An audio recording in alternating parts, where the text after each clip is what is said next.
The future's loading, watch it all begin. We're diving into Gemma 4 on LM Studio. I'll show you how to set it up on your PC, and we'll see if the performance lives up to the hype. LM Studio is a free program that lets you run powerful AI models directly on your own computer, Windows, Mac, or Linux, without sending your data to the cloud. Today we'll focus on using Google's Gemma 4 model. It's small, fast, and excellent for everyday tasks. And by the way, Gemma is the correct pronunciation. Gemma is derived from the word gem, according to Google's documentation. I'm not going to show installation videos during this session. Time is limited, and most of you already know how to download and install software. Instead, I'll give you links to 3 short videos you can watch later. The first 2 walk through installing LM Studio on Windows and choosing your first AI model. The third video shows, step by step, how to add and use the Gemma 4 model specifically. After that, I'll show you a few practical things you can do with LM Studio, and I'll also point out the kinds of things it cannot do. That way, you'll know exactly what to expect before you try it yourself. Think of this analogy: you're in a workshop, and you're about to build something. In our case, the thing you're building is the result you want from AI, the task you're asking it to help you with. The 3 items on this slide represent the 3 parts of your workflow. On the left is your notebook, whether that's OneNote, Evernote, Obsidian, or even a paper notebook. That's where you keep your instructions. In this workflow, it's where you'll write your AI prompt, the exact wording of what you want the model to do. In the middle is your workbench, and that's LM Studio. This is where the real work happens. You load a model, give it your prompt, and review the results. LM Studio doesn't permanently store your notes or your projects. It simply provides the tools and the space to run the model safely on your own computer. When you're done, you copy the results back into your notebook or into a text editor like Word, Pages, or Google Docs, or even into a spreadsheet, depending on what you're working on. Because of token limits, it's good practice to delete each chat session once you've saved the results. LM Studio works best when each session is focused and temporary. And on the right is the power tool, the AI model itself. For this presentation, I'll be using the Gemma 4 E4B model. When you give LM Studio a prompt, it's Gemma 4 that processes it, generates the answer, and helps you move your project forward. So the idea is simple: your notebook holds the instructions, LM Studio is the workbench, and Gemma 4 is the tool you pick up to get the job done. Before we go any further, it's important to understand what LM Studio cannot do. These icons represent features that are not available when you run AI models locally. LM Studio does not browse the internet or search websites. It cannot look up news, check current events, or fetch real-time information. It also cannot shop online, manage your email, or access your calendar. And it cannot search images or analyze photos from the web. In other words, LM Studio works entirely offline. Everything it does is based only on the model you've loaded, the prompt you give it, and any local files you choose to upload. This is what makes it private and secure, but it also means it can't reach out to the internet for answers. Of course, you can still download information from the internet, including files from Google Drive, Google Photos, Dropbox, or your email, save them to your hard drive, and then include those files in your prompt. So as you use LM Studio, keep in mind that it's powerful, but it's designed to work within these limits. Inspired by an article Ron sent me, where the author used Gemma 4 in LM Studio to rename a batch of photos based on their content, I wondered what I might be able to do with it. I selected these photos of my mother celebrating her birthday. They were in my Google Photos, so I first downloaded them to my hard drive, since LM Studio cannot access cloud storage directly. Then I loaded the model, which you must do every time you start a new chat, uploaded the photos using the plus sign, and entered my prompt. My prompt asked Gemma to find the best photo, using criteria I defined: open eyes, a warm smile, visible candle sparkles, and overall sharpness. This next part shows Gemma 4's thinking process. Here you can see LM Studio running the Gemma 4 model on my own computer.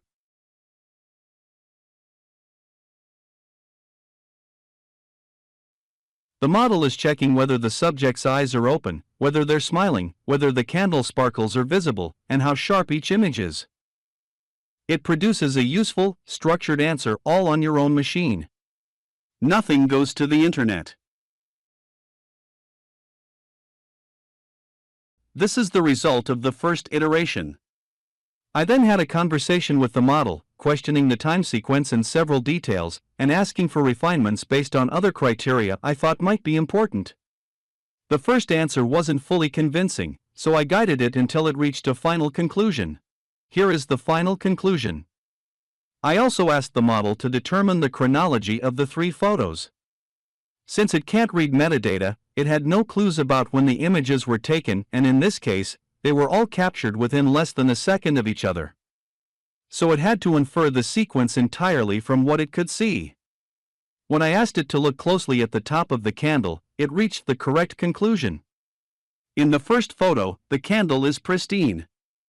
In the second, the top third shows signs of burning. And in the third, even more of the candle has burned down. From those visual cues alone, it correctly identified the order. Ron often shows how AI helps him with meal preparation. He might ask for a recipe based on ingredients he has on hand, or ask what meat is on sale at his local grocery stores. Online AI can search the internet for recipes, discuss preferences, adjust servings, and provide nutritional information. You cannot do that with a local tool like LM Studio because it cannot browse the internet. You can give it a recipe you found and ask it to scale it to the number of servings you want, and estimate nutritional information based on what's stored in the model. My wife, who was a pharmacist, often worked weekends. On those days, I prepared dinner. One Saturday morning, as she was leaving, I asked what she would like that evening. I didn't know she was joking when she replied, "Beef Wellington." I had no idea what it was. None of our cookbooks had a recipe. This was 50 to 60 years ago, before the internet. So I went to the local library and searched through the cookbooks. Most had nothing. Eventually, I found 2, and the most interesting was in a vintage edition of the Waldorf Astoria cookbook. I then had to look up several ingredients in a dictionary. That recipe is now lost, and none of the online AI tools I tried could find it. So I gave LM Studio with Gemma for this prompt.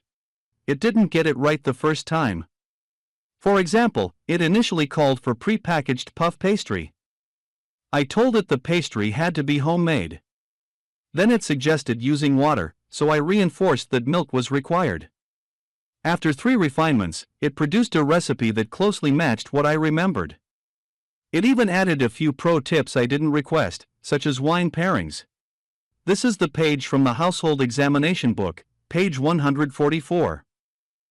I asked LM Studio to create a spreadsheet with the same number of columns, with the headings translated from Swedish to Canadian English.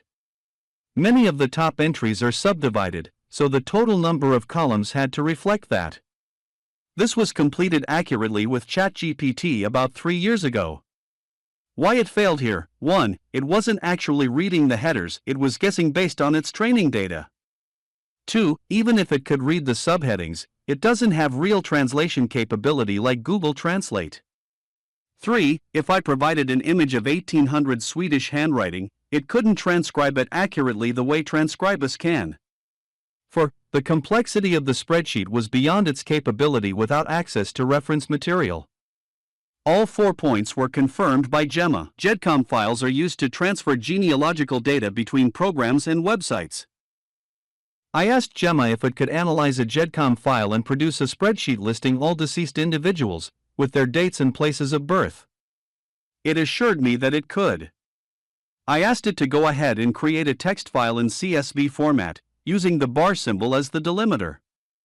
Even after deleting previous chats and starting fresh, which is essential, it still failed badly.